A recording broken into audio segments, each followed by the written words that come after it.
My name is Celeste, and in this video I will be talking about 5 assets that I have created. To begin, I have used a Yoga laptop with a Windows 10 operating system.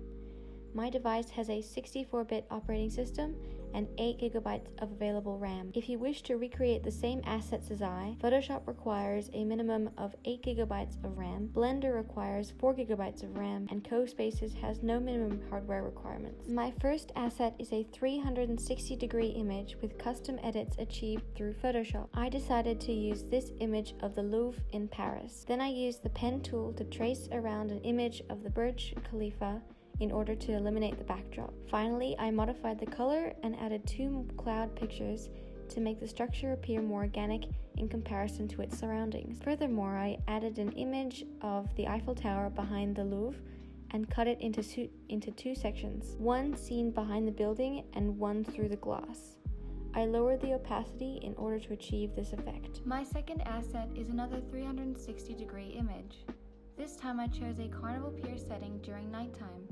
I took advantage of the scene's dim lighting and masked the background out using the pen tool once again in order to replace the sky with outer space. This scene reminded me a lot of Toy Story 4, so I wanted to incorporate some characters from that movie. Buzz Lightyear was a perfect choice as he is a space ranger, which ties in with the space background. Lastly, I duplicated Buzz's image, filled it in with black, and warped it in order to create his shadow. Then I inserted a picture of Woody and rotated his image in order for it to look like he's peeking around the corner. I darkened his image to blend with the scenery. In order to convey a story, my third asset combines animation and code. CoSpaces, a free and online program, was the application I used. I started by selecting a backdrop and putting together a scene using what was available.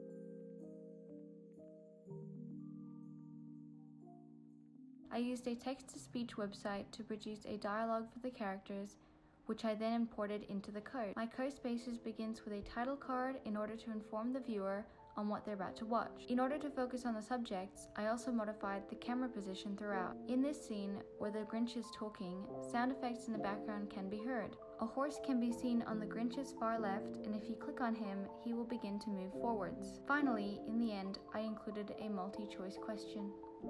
The fourth asset is a 3D landscape created using Assembler. My final product, which used Assembler's pre-installed 3D objects, took trial and error. I started with a simple landscape grid. I incorporated some animated figures to the scene. Then I placed 2 rock cliffs on either side of a 2D waterfall picture. Finally, I added depth to the environment by adding a smaller plot of land behind the waterfall to create the illusion of distance. To tie the theme together, I included a wooden bridge and an animated chimpanzee and wildlife explorer.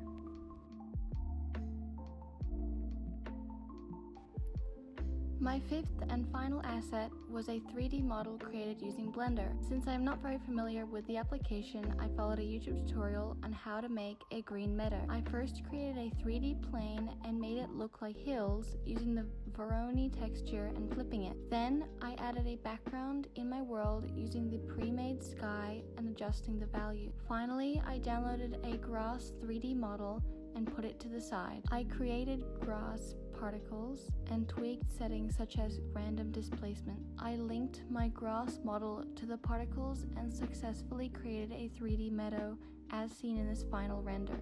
To conclude, I would like to discuss how I could have improved. For my first asset, I could have used the coloring of the scenery to better blend my buildings. For my third asset, I should have made the story flow more and figure out how to remove someone's speech bubble after they're finished talking. Thank you for listening.